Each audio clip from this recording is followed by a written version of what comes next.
Even as the country is still reeling from the shock of what has happened at Kolkata's RG Kar Medical College and Hospital, yet another incident of death of two girls in Uttar Pradesh has sent chilling reminders about safety and security of women in this country. What happened in Farrukhabad is that body of two young girls were found hanging in a mango orchard.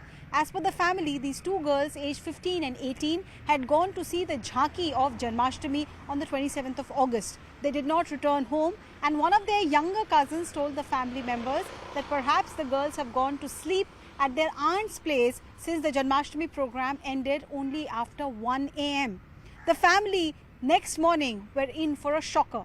At about 6 a.m., somebody from the neighborhood came and told them that two girls were found hanging in the nearby mango orchard.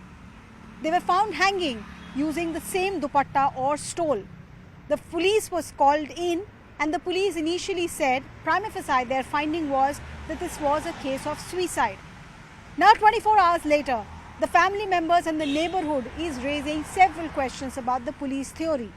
Question number one: how did the police come to the conclusion that this was a case of suicide? Because the girls seemed very happy, content and jovial when they had gone to see the Janmashtami festival. There was no indication as per the family that they were under any kind of stress. Number two, the two girls, one aged 18, the other 15. The 15-year-old girl is lighter in weight.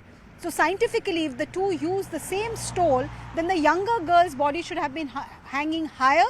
But instead, her body was found hanging towards the lower end of the dupatta, and the 18-year-old girl who was heavier in weight, her body was found hanging higher up. So this is the other question that the family is raising. Third, police prima facie came to the conclusion that there was no injury mark on the bodies of the two girls, so there was no foul play.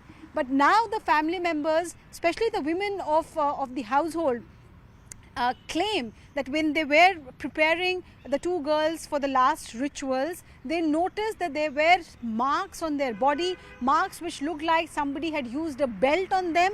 There were red marks like the ones that you get when you are injured using a belt. They also claimed that there were thorn piercing marks on their body, and thorns were found in their hair as well.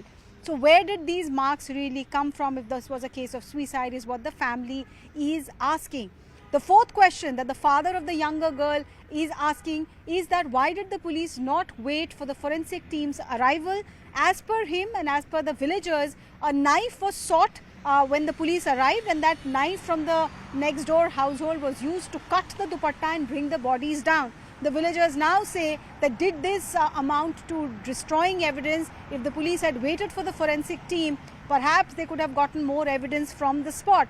Now police say they have carried out autopsy, they have carried out the post-mortem, and nothing is indicative of foul play. The family says they have not got the post-mortem report. The police has also said that they found a SIM card in the clothes of the younger girl and also a phone lying there. The SIM card, initial investigation suggests, was registered in the name of the father of one of the girls, but the father says he has no idea where the SIM card came from.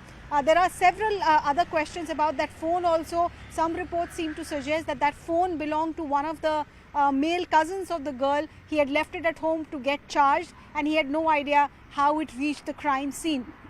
So there are several questions that the family is asking, and the matter has got completely embroiled in politics. Rahul Gandhi tweeted about his questioning Yogi Adityanath government's commitment to women's security. Akhilesh Yadav also has slammed the Yogi Adityanath government. Priyanka Gandhi Vadra has questioned why was the rush to cremate the bodies? Why was the police pushing the family to ensure that the last rites are held ASAP? This is a question that even the family members are asking. Congress party spokesperson Pawan Khera in fact has tweeted a video where a Congress worker is seen speaking to the local women there who are raising the same set of questions, saying we are not convinced with the suicide theory. And this case is also reminding people of the Badaयूं case, where again two Dalit girls were found hanging, and there was a lot of hue and cry. The CBI had to step in because people were not convinced that in Badaयूं case also it was a case of suicide. Now with the Fatehgarh case in Farrukhabad also similar in trajectory as Badaयूं, politics is also heating up. Mayawati has also tweeted and questioned the commitment to women's security in this country. The onus is now on the Uttar Pradesh police to come up with full proof answer which satisfies the family and the villagers that indeed there is no foul play involved here as they are suspecting.